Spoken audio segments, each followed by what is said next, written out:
So Newcastle United head to Fulham for the final game of the Premier League season. An opportunity for them really to finish on a high against a team that, been relegated a few weeks now, and you look at the situation overall. At one point, I think when Fulham beat Liverpool at Anfield and Newcastle could only draw at West Brom, I think people were fearing the worst. But you look at the situation going into this game, and if Newcastle can get the win, then there'll be a 17-point gap between themselves and Fulham.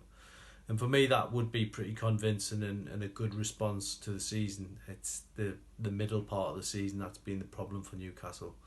If they get this win, they'll be on 45 points. They could yet finish as high as 12th place, which isn't a spectacular headline by any stretch. But when you compare where they were at the beginning of that the run they were on, that were lasted 2 months. If you go back to the start of that, then they were in serious trouble, and certainly you did fear the worst after Brighton, for Steve Bruce and the team in general. But they have responded well.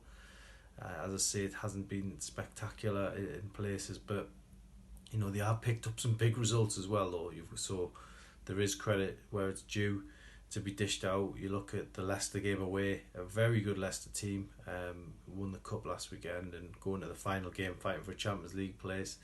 They won there. They got a point at Liverpool, which was a very impressive fight back from going a goal down early on. And they've beaten the likes of West Ham, who've been flying all season during this run, and points against Tottenham, and okay against Sheffield United. They finished rock bottom, but Newcastle managed to get the win. Again, solid, rather than spectacular. But overall, the season, I guess there will be a bit of disappointment, a few bruises picked up along the way. But if they can get one more point than last season, then I suppose they made very slight progress. The Fulham game is an opportunity to do that. They don't want to sign off on a bad note ahead of the summer, where I think everybody will need a break, and then they're back on July the 5th. So it's quite a quick turnaround, despite what people say. You've got the European Championships coming up as well, so it's going to be a bit of a hectic summer in that way, and then pre-season begins pretty soon.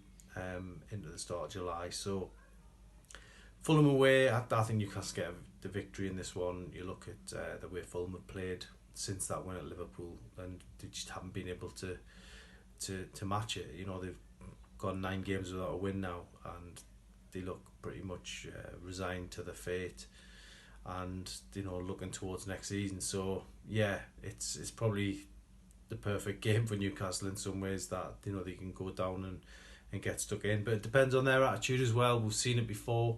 The Arsenal game was a concern where they didn't turn up on the day. So their attitude will have to be right, but they should have enough, even with a few injuries. I think they should have enough to beat Fulham at Craven Cottage.